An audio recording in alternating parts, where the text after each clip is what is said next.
में लॉसेस का सबसे बड़ा रीजन ट्रेडिंग स्ट्रेटजी नहीं होता है। ट्रेडिंग साइकोलॉजी होता है। इस साइकोलॉजी ही सबसे ज़्यादा आपका यूज़ होता है ट्रेडिंग में।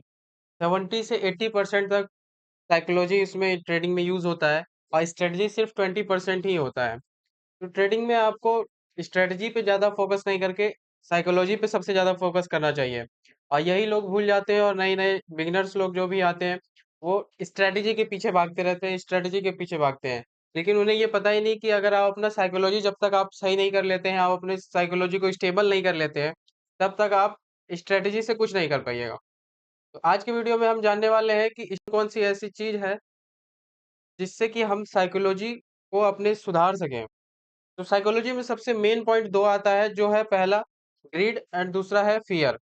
मतलब कि डर होता है और एक लालच होता है। तो डर क्यों होता है मार्केट में? जब भी आप ट्रेड करते हैं या मार्केट में जब भी आते हैं तो डर क्यों लगता है? सबसे बड़ा रीज़न है डर क्यों लगना, क्योंकि आपको लॉसेस के बारे में पता नहीं है।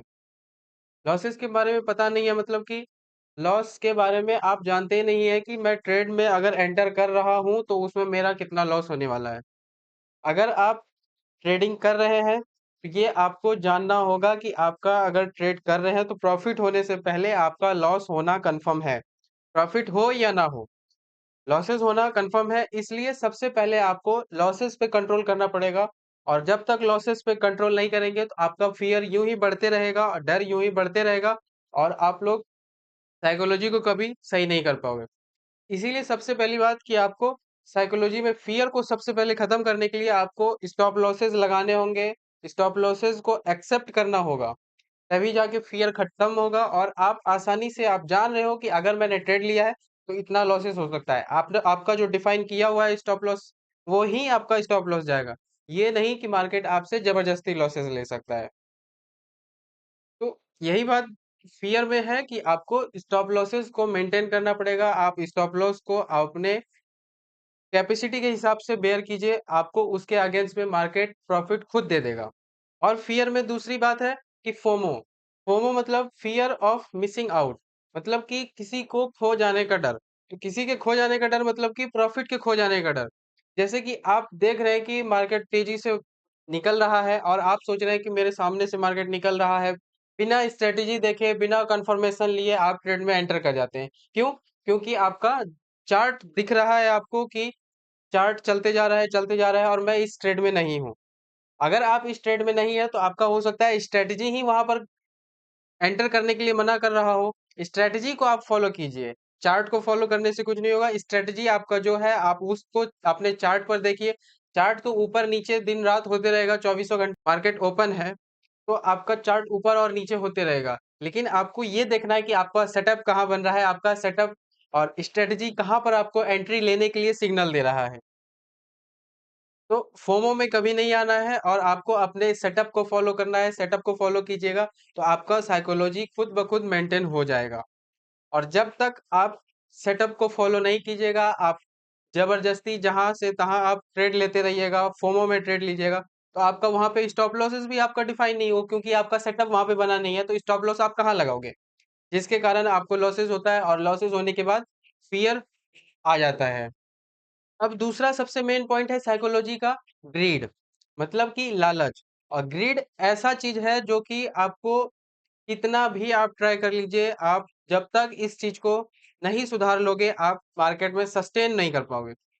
सस्टेन होने का मतलब कि आप इसमें टिक ही नहीं पाओगे, क्योंकि ग्रीड मतलब लालच एक ऐसा चीज है कि अगर आपको प्रॉफिट मिल रहा है, आपको अगर आपका सेटअप कहता है कि यहाँ पर एग्जिट कर दो, तो आपको वहां पर एग्जिट करना होगा। आपको ये नहीं कि हम मुझे और मिल जाएगा और मिलने के चक्कर में और लेट हो जाएगा और आपका स्टॉप लॉसेस भी जा सकता है। तो आप सोच लीजिए कि जहाँ पर आपका सेटअप बोल रहा था कि आप वहाँ पे एग्ज़िट कर लीजिए।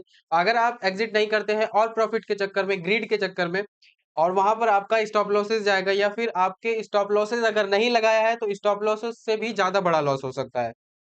इसलिए रीड के लिए आपको जो आपका सेटअप है उसको फॉलो करने के बाद आपका जो रिस्क रिवॉर्ड बनता है, जो आप सेटअप को फॉलो करते हैं, उसी सेटअप पे एंट्री कीजिए, उसी सेटअप पे एग्जिट कीजिए।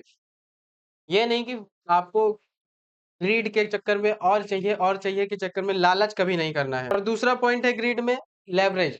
लेवरेज आपको इसलिए दिया जाता है क्योंकि आप कैपिटल को थोड़ा सा इंक्रीज करके, आप उस कैपिटल को मल्टीपल करके, आप अपने प्रॉफिट को थोड़ा सा धीरे धीरे कंसिस्टेंट तरीके से आप बढ़ा पाओ।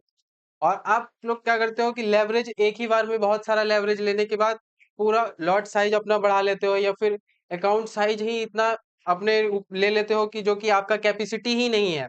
आप उस पीएनएल को देखने के लिए तैयार ही नहीं हो। फिर भी आप लेवरेज लेके अगर बड़े कैपिटल से ट्रेड करोगे, और जहां आपका कैपिटल छोटा छोटा कैपिटल है और लेवरेज अगर ले लिया तो वो तो मल्टीप्लाई होगा आपका कैपिटल।